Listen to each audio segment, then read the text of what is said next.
इस वीडियो में मैंने बाइनोमियल थ्योरम चैप्टर है क्लास 11th का उसकी मिसलिनियस एक्सरसाइज डिस्कस करी है। देखिए पर्पस क्या है डिस्कस करने का, क्योंकि क्वेश्चन जो आते हैं ना इस चैप्टर में एग्जाम में वो इसी एक्सरसाइज में से आते हैं। अब पहली एक्सरसाइज में से बहुत कम आता है, मिसलिनियस पे ज्यादा फोकस रहता है। शुरू करने से पहले अगर मैं कहूँ आपको बाइनोमियल थ्योरम आपको आनी चाहिए, बड़ा इजीली कर लोगे। पहला ही क्वेश्चन ले लेते हैं। कहता है कि भाई क्वेश्चन नंबर 1 कह रहा है कि ये प्रूव करना है, मैं अंडरलाइन कर रहा हूँ प्रूव के नीचे, कहता है प्रूव करो कि ए माइनस बी है ना वो फैक्टर है इसका। सबसे ज्यादा आने वाला क्वेश्चन है ये आईएएस में, सीडीएस में, यूपीएससी में। मैंने जितने भी रिकॉर्ड करे ना मेरे वीडियो, सबसे ज्यादा ये पूछा जाता था। ए माइनस बी है वो इसका फैक्टर है, ये यहाँ पे प्रूव करना दिखा रहा है। बाकी ज्यादातर सिंपल क्वेश्चन पूछते थे। चलिए, इसने हिंट भी दे दिया, एनसीईआरटी का क्वेश्चन है। ये कह रहा है सबसे पहले ऐसे लिख लो। अगर ऐसा लिख लिया, मान लीजिए ए एन को हमने ये ले लिया ए माइनस बी और या प्लस कर दिया, फिर तो एक्सपेंड करना है। आप बोलो सर कैसे? देखिए, पहली बात तो अगर कोई कहे ना कि इसका फैक्टर प्रूव करो, अगर मैं ये कहूँ ना कि भाई 8 जो है या 18 है ना, 18 को ये प्रूव करो कि 2 से डिविजिबल है, तो 18 को 2 into 9 लिख दो, यानी कि इसके 2 के प्रोडक्ट में लिख दो। आप समझ में आया ये प्रूव करने का मतलब? अगर कोई आपको कहे कि भाई ये मान लीजिए 91 है ना, 13 की से डिविजिबल है, तो कैसे लिख दो? 13 आना चाहिए, यानी कि प्रोडक्ट ऑफ 2 नंबर या 3 नंबर लिख दो जिसमें 13 आना चाहिए। तो मैं अगर ए माइनस बी इसका फैक्टर कर रहा है तो इसमें ए माइनस बी कॉमन ले लूंगा। कैसे लेता हूं बताता हूँ। सबसे पहले मैं ए एन जो है ना उसको लिखने वाला हूं, यहाँ पे दे भी रखा है ए माइनस बी और प्लस का बी और होल पावर एन। ठीक है भाई, माइनस बी से बी कट जाएगा। इसको मैं मान लेता हूँ फर्स्ट वाला, इसको मान लेता हूँ सेकंड वाला। और फिर जो आइडेंटिटी लगाने वाला हूँ ना, आइडेंटिटी बोल रहा हूँ सॉरी, बाइनोमियल थ्योरम लगाने वाला हूँ ना, ये लगाने वाला हूँ। ठीक है, देखते हैं। तो I can write in place of this A N, तो एज इट इज लिख देता हूँ। ये मेरा हो जाएगा पूरा का, मान लीजिए फर्स्ट ए ही मान लेते हैं। ये मेरा हो जाएगा पूरा बी, समझाने के हिसाब से ले रहा हूँ आपको। तो यहाँ पे लिख देता हूँ एन सी जीरो। ठीक है, ए की पावर एन है ना, तो देखा जाए तो यहाँ तो ए माइनस एन आ जाएगा, ए माइनस बी की पावर एन आ गया, राइट। फिर यहाँ पे आ जाएगा N c one, a minus b की पावर एन माइनस वन। और यहाँ पे बी की एंट्री होगी, बस डेस डेस कर दीजिए, बिल्कुल ठीक है कर दीजिए। लास्ट में आप लिखोगे ना, सेकंड लास्ट टर्म ले लेते, सेकंड लास्ट टर्म क्या आएगी? N C N minus one. A, a की जगह पे तो भैया मेरा ए ये है ना, ए माइनस बी, तो यहाँ पे ए माइनस बी लिख दिया। और बी की जगह पे तो बी है, यहाँ पे बी लिख दीजिए एन माइनस वन। ठीक है, प्लस में एन सी एन और ये बी की पावर एन। अब हम क्या करने वाले हैं, ये वाली टर्म को ट्रांसपोज कर देता हूँ, यहाँ ले आता हूँ। और a की पावर n माइनस बी की पावर n ये हो जाएगा। आप बोलो सर ये कहाँ चला गया भैया, ये तो 1 के बराबर होता है। ठीक है, राइट साइड में देखिए क्या बचा, n c zero, a minus में बी की पावर n। ठीक है, n c one, a minus b की power n minus one B.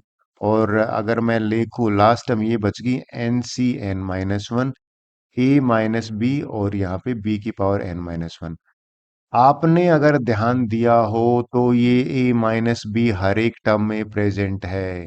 मैं अगर इसको कॉमन ले लेता हूं हर एक टर्म में से, ठीक है, देखिए तो अंदर क्या बचेगा, यहाँ पे बचेगा एन सी जीरो, एक कम कर दो, यानी कि ए माइनस बी की पावर एन माइनस वन कर दिए। ठीक है जी, यहाँ पे एन सी वन, इसमें से भी एक कम करोगे, ए माइनस बी की पावर एन माइनस टू हो जाएगा, बी हो जाएगा, डैश डैश कर दीजिए।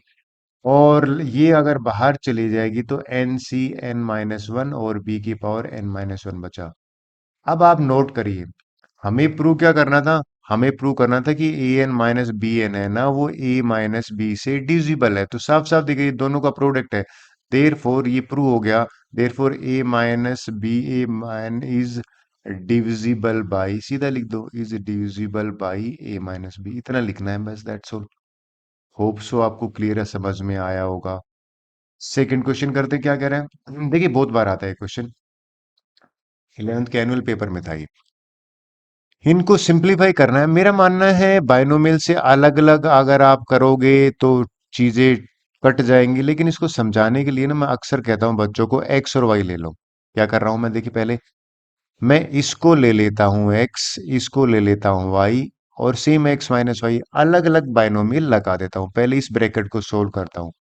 इस ब्रैकेट को सोल्व किया तो ये बाइनोमियल का ये बन गया। सर कैसे वापस बताओ। यहाँ पे एक्स प्लस वाई प्लस का साइन है ना, पावर 6 है तो ये बन गया। मैं एक्स और वाई में सोल्व कर रहा हूं। फिर इसको ये जो मैं अभी टिक कर रहा हूं ना, इसका एक्सपेंशन मैंने नीचे रख दिया। ये देखिए नीचे रख दिया। वापिस बताता हूं। अगर आप देखो यहाँ पे माइनस का साइन है तो यहाँ पे माइनस आता रहा, राइट। लेकिन ये माइनस करना है ना, साइन चेंज हो जाएंगे। देखिए माइनस है, ये प्लस है तो माइनस हो गया, ये माइनस है तो प्लस हो गया, और ये अगर प्लस है तो यहाँ पे माइनस हो गया। अब नोट करना, ये वाला कैंसिल हो रहा है, बिल्कुल हो रहा है। ये दोनों पॉजिटिव हो गए, ये कैंसिल हो रहा है, हो रहा है। ये दोनों पॉजिटिव हो गए, ये प्लस और माइनस कैंसिल हो रहा है, बिल्कुल हो रहा है। ये दोनों है, ये कैंसिल हो गया।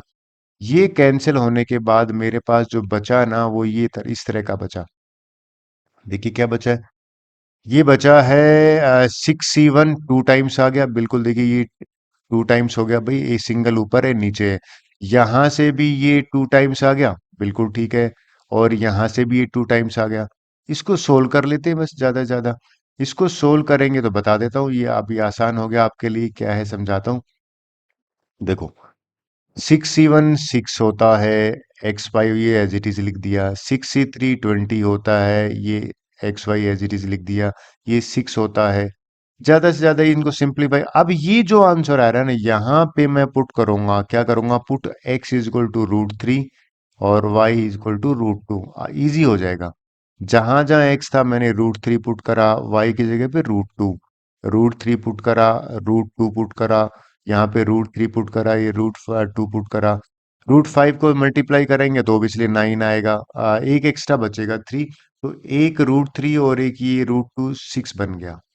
यहाँ पे करोगे तो 3, एक √3 बनेगा, एक यहाँ √6 बनेगा। आपने ध्यान दिया √6 हर एक में बन रहा है। अब √6 हर एक में बन रहा है तो ये 108 टाइम्स √6 था, ये 240 टाइम √6 था, ये 48 टाइम √6 ऐड कर। अगर आपका भी आंसर ये आ रहा है ना, बिल्कुल ठीक है। चलिए नेक्स्ट क्वेश्चन कर लेते हैं। थर्ड क्वेश्चन देखते हैं क्या करा। देखो वैसा ही क्वेश्चन नहीं है क्या, बिल्कुल सेम की तरह है, बस यहाँ पे प्लस का साइन है। पहले तो x और y मान के एक्सपेंड कर लेते हैं। बाइनोमियल थ्योरम लगाई। देखिए पहले मैंने इन दोनों को सोल्व कर लिया। कैसे करा है। ये वाले को मैंने x मान लिया, इसको y मान लिया। तो x प्लस वाई को लेके करा, यहाँ प्लस का साइन है और ये वाला साइन अल्टरनेट नेगेटिव दे रहा है, तो ये दोनों कैंसिल हो जाएंगे। बाइनोमियल थ्योरम में आप देखोगे यहाँ पे सिर्फ कैंसिल ये टर्म्स हो रही हैं। ठीक है। उसके बाद क्या होगा, यहाँ पे जो नंबर ऑफ टर्म्स है ना, मेरे पास 3 बची। ये देखिए कौन कौन सी। ये 2 टाइम्स बची, ये भी 2 टाइम्स बची, राइट। और ये भी 2 टाइम्स बची। अब तो सिंप्लीफाई कर लेते हैं। सिंप्लीफाई कैसे करेंगे, जैसे जैसे मेरे पास यहाँ पे 4C0, यही देख लो ना आप। 4C0 1 होता है, 4C2 6 होता है, 4C4 1 होता है। डन। अब जो काम बचा है ना, वो सिर्फ सब्स्टिट्यूट करने वाला बचा है। कैसे समझा देता हूं। जहां जहां x था ना, वो मैं पुट करने वाला हूं ये ए स्क्वेयर। ठीक है, तो यहाँ पे भैया ए स्क्वेयर की जगह पे, यानी कि ये जो x था ना, उसकी जगह पे ए स्क्वेयर पुट करा। ठीक है, ये x था, ए स्क्वेयर पुट करा। ये y की जगह पे √a² माइनस ये पुट कर दिया। स्क्वेयर है तो रूट हट गया, ये पावर 2 हो गया। ये 8 पावर बन जाएगा। इनको सिंप्लीफाई करोगे अंदर तो ये 6 और 4 बनेगा। ये देखो आइडेंटिटी लग रही है। तो अगर आपका आंसर ये आ जाता है, बिल्कुल ठीक है। आई होप आपको थोड़ा बहुत क्लियर हुआ होगा। नेक्स्ट क्वेश्चन ले लेते हैं। क्वेश्चन 4 करते हैं। देखिए क्या कह रहा है। कहता है अप्रोक्सीमेशन वैल्यू निकालिए इसका 0.99 की पावर 5 का यूजिंग द फर्स्ट 3 टर्म्स। पहली तीन ही टर्म्स लिखनी तो और आसान हो गया। खैर, पहला काम है कि भैया ये 0.99 है ना, can I right in this way. I hope आप एग्री करोगे। 0.99 को मैंने 1 माइनस में 0.01 रख दिया। अब पावर 5 है तो मैं बाइनोमियल थ्योरम लगा के पावर 5 को लिख सकता हूं ऐसे। सर कैसे, वापस बताना। बिल्कुल देखिए, ये पावर 5 मैंने लगा दिया तो बाइनोमियल थ्योरम कहती है कि यहाँ पे आ जाएगा 5C0। ये मैंने ए ले लिया, ये मैंने बी ले लिया। ए की पावर 5 फिर ए की पावर 4, तो देखा जाए तो बी लिखा जाए। हमसे कह रहा है पहले तीन टर्म्स ही लेना है, ये फर्स्ट टर्म होगी, ये सेकंड टर्म होगी। सर अल्टर माइनस क्यों आया? क्योंकि यहाँ पे माइनस का साइन है। और ये थर्ड टर्म होगी। इन तीनों के बेस पे सोल्व करते हैं। अब ये तीनों टर्म को तो सोल्व करना कोई बड़ी बात नहीं है। देखिए कैसे वो नहीं है। सिंपली आपको यहाँ वैल्यू पुट करनी है, बता देता हूँ कौन सी। 5C01 होता है, यहां से तो 1 आ गया, यहां से 5 आया, एक पावर है 0.01, यहाँ पे वैल्यू 10 आई, टू पावर है तो ये एज इट इज रख दिया। और तो इसको सोल्व कर लोगे तो पॉइंट के बाद तीन जीरो और एक वन आएगा। एक नेगेटिव है, इस 10 को मल्टीप्लाई करोगे तो ये डेसिमल एक आगे शिफ्ट हो जाएगा। इन दोनों टर्म को पॉजिटिव को ऐड कर लिया, ये माइनस किया। This is nearly equal to this. ये तो अप्रोक्सीमेशन से इसका आंसर निकाला है। ठीक है, क्वेश्चन फिफ्थ करते हैं। अच्छा क्वेश्चन है। देखिए 5 और 6 में से अक्सर एक आता है, इंपॉर्टेंट मार्क कर देता हूँ। कभी 5 आता है, कभी 6 आता है। सर करना क्या है, हमें तीन टर्म्स है ना, मैं इसको दोनों वालों को y मान लेता हूँ। वापस बता रहा हूँ मैं क्या कह रहा हूँ। अगर मैं इसको y मान लेता हूँ और इसको मतलब b मान लेता हूँ, y मान लो, x मान लो, इसको पहली टर्म मान लेता हूँ, a मान लिया, या इसको y को मैंने b मान लिया, मैं बाइनोमियल थ्योरम अप्लाई कर देता हूँ। ठीक है, चलिए स्टार्ट करते हैं। बाइनोमियल थ्योरम जब मैंने अप्लाई किया तो ये देखो, बाइनोमियल थ्योरम से होता क्या है, 1 + y, मैंने इसको y माना है ना, ये वाले चीज को y माना है, तो 1 + y⁴ 5 टर्म्स हो जाएंगी भाई, 1 2 3 4 5। ठीक है, इसको फर्दर सोल्व करेंगे ना तो दिक्कत एक ही आ रही है, वो समझाता हूँ आपको क्या दिक्कत आ रही है। सी वाला तो ओबियसली 1 आ जाता है, 4C1। और यहां से 4 × y आएगा, यहाँ से 6y² आएगा, यहाँ से क्यूब आएगा, यहाँ से y⁴ आएगा। अब मुझे y रिप्लेस करना है इसके साथ में, ये मेन गेम चेंजर है। यानी कि ये मुझे बताना है कि भैया y जो है ना, वो यहाँ पे मैं रिप्लेस करने वाला हूँ। ठीक है, क्या बनेगा, जहां जहां y है ना, वहां मैंने इसकी वैल्यू पुट कर दी। ठीक है, 1 की जगह पे नहीं करा, ये y की जगह पे ये पुट कर दिया, इसकी पावर 2 कर दी, इसकी पावर 3 कर दी, यहाँ पे 4 कर दी। देखिए, पावर 2 तो मैं आइडेंटिटी से ही कर लूंगा, पावर 3 तो मैं आइडेंटिटी से ही कर लूंगा, और ये तो सोल्व करने की जरूरत है ही नहीं। मुझे बाइनोमियल थ्योरम यहाँ चाहिए होगा।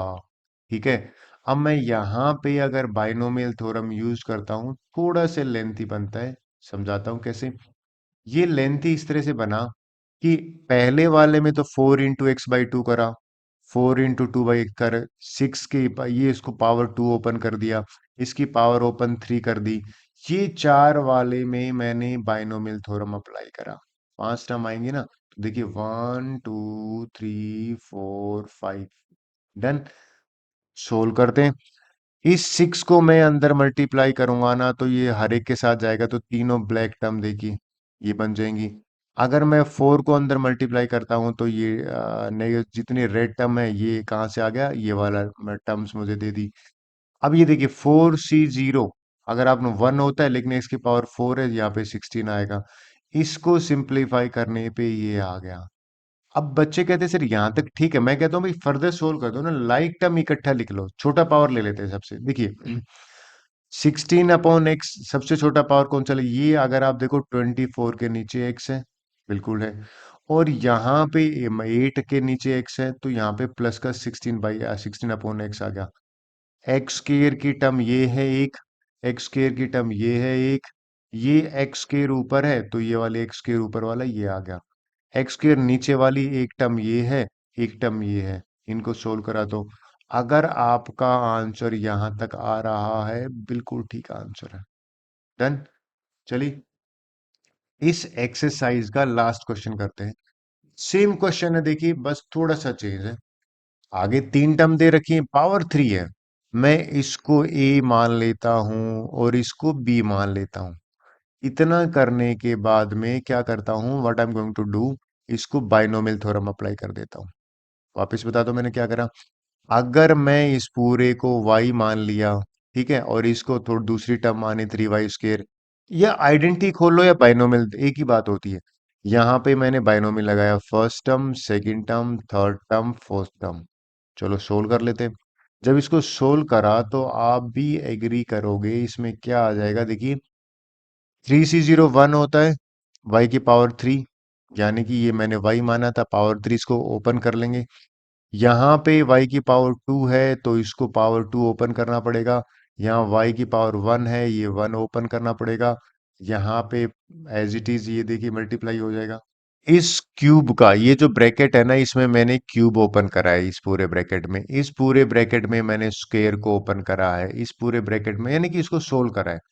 सोल्व करने के बाद लाइक टर्म को अगर आप लोगे, लेंथ ही जरूरी है बट ये सिंपल है। इतना करने पर ये मेरा आंसर आ जाता है। होप सो आपको थोड़ा बहुत क्लियर हुआ होगा। चलिए, with this our video is over. Thank you very much.